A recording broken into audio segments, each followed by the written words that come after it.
Welcome back to First Chapter Friday. This week I am going to read the first two chapters, as they are short, of The Woman Who Split the Atom, The Life of Lise Meitner. This is by best-selling author, illustrator Marissa Moss, and there are some illustrations throughout. I will share a few of those as I read. But let me start with the front flap. The gripping story of Lise Meitner, the physicist who discovered nuclear fission. As a female Jewish physicist in Berlin during the early 20th century, Lise Meitner had to fight for an education, a job, and equal treatment in her field.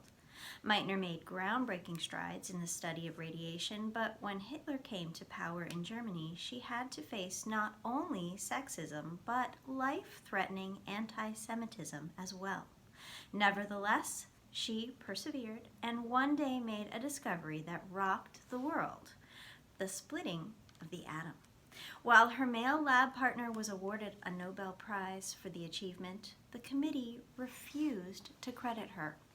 Suddenly, the race to build the atomic bomb was on. Although Meitner, a pacifist, was horrified to be associated with such a weapon. A physicist who never lost her humanity, Meitner wanted only to figure out how the world works. Brought to life with Marissa Moss's celebrated drawings, The Woman Who Split the Atom is a fascinating look at Meitner's fierce passion, integrity, and her lifelong struggle to have her contributions to physics recognized. Let's dive in to The Woman Who Split the Atom. All right, here's our first illustration, the first page of Chapter 1.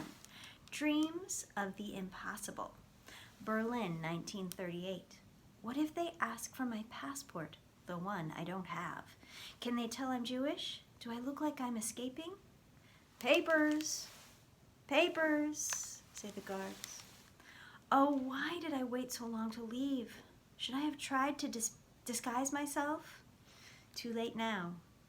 Lise Meitner was an internationally recognized scientist. She'd fought hard as a girl to get an education and as a young woman to find a position.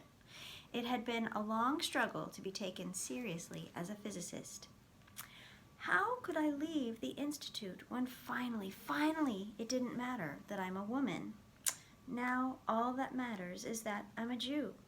As a girl, being a scientist had seemed impossible. Lise Meitner had thought of herself as a completely ordinary little girl, a girl who happened to sleep with a math book under her pillow, as if the equations would slip into her head overnight. Instead of reading novels or poetry like her sisters, she read about the quadratic formula, about figuring out the volume of a cone, about plotting a parabola on a grid. Her brain was full of questions, and she had to know the answers. Her parents encouraged her curiosity. They wanted all 8 of their children to think about the world and follow their interests. For them, the late 1800s were exciting years to be in Vienna. Meitner's mother had come from Russia, her father from Czechoslovakia. Both were places where Jews couldn't live, work, or study easily. In Austria, Jews may have lived in ghettos, but new doors were open to them. Meitner's father was one of the first Jews to become a lawyer in this more accepting world. More accepting for Jewish men, at least. Going to college, following a profession, that was for sons, not daughters. Still, Meitner learned however she could. She studied the colors in a drop of oil. She noticed the reflections in puddles. She couldn't stop herself from asking questions about how the world worked. What made the film on the top of the puddle? How did light reflect off of it? How could a drop of water be divided? What kept the drop together in the first place? She was excited that there were such things to find out about in our world. She wrote later when thinking about her childhood. To get the answers, Meitner wanted to go to high school. This was something girls simply didn't do in most of Europe in the late 19th century. Why bother to teach girls anything when they only needed to know how to raise children and run a household? In Vienna, not only were girls considered incapable of learning, but their presence would be a distraction for the boys. The University of Vienna declared that the character of the university would be lost and the institution endangered by their women's presence. Meitner didn't think she would distract anyone. Nobody would ever call her pretty, not that she cared about that, since she didn't want a husband anyway. She just wanted to learn the way her brothers did. Meitner's parents encouraged her. Her mother urged her to study on her own, saying, "Listen to your father and me, but think for yourself." Her father used himself as an example for his daughter, saying that if he could become a lawyer, then she could learn whatever she wanted. And like her father, she was lucky. In 1897, when Meitner was 19, the law in Austria changed and women were allowed to go to universities.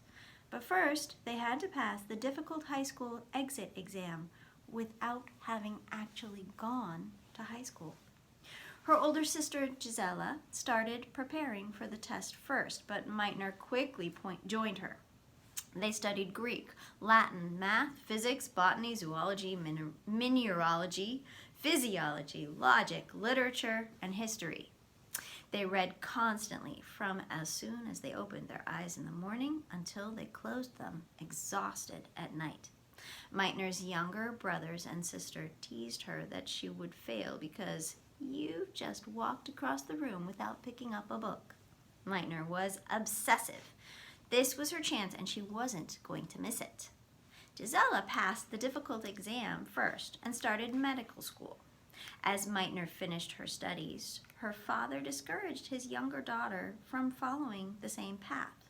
Having two daughters in the impossibly male field of medicine was too much. Medicine wasn't Meitner's passion anyways. Physics was. She wanted to figure out how the world worked, but she didn't think physics had any practical applications. Medicine seemed more noble, the useful thing to do. So it was a relief when Meitner's father urged her to follow her real interest. He knew any profession would be difficult for a young woman. To face the many obstacles, you had to care deeply about your subject, be willing to fight constantly for your right to be in that field. The tough high school exit exam was only the first hurdle. That's the end of chapter 1. Let's read chapter 2, Education at Last. Of the 14 young women who dared to take the test, Meitner was one of 4 who passed. Starting at the University of Vienna in 1901, she decided to follow her heart and study physics. She felt totally out of place, too terrified to say a word. She'd never gone to school with boys, never had to speak up. Many professors didn't welcome the new women. The man who taught most of Meitner's classes did. Ludwig Boltzmann's own daughter was a fellow student. In his courses, Meitner felt accepted. Even more important, Boltzmann was a brilliant physicist and teacher.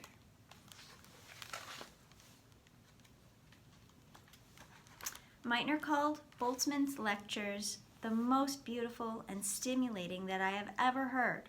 He himself was so enthusiastic about everything he taught us that one left every lecture with the feeling that a completely new and wonderful world had been revealed. Boltzmann's big bushy beard shook as he spoke, his thundering voice commanding his students' attention. And what he taught was fascinating. Boltzmann was an early believer in atoms, which many established physicists mocked. Could you see an atom? Could you believe in something that was invisible? The controversy Boltzmann described made clear to Meitner that science pretended to be objective, but was often shaped by human bias. Meitner wanted to follow Boltzmann's path. She was hungry to discover what she didn't know, not look for confirmation of how she wanted things to be. Boltzmann recognized Meitner's talent. Her mind was quick, her work thorough and careful.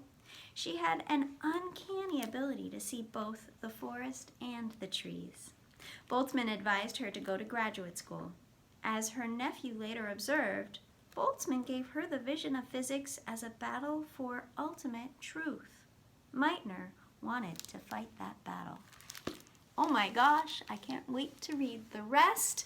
Riveting nonfiction. Please check out The Woman Who Split the Atom from the Alameda Free Library. See you next time on First Chapter Friday.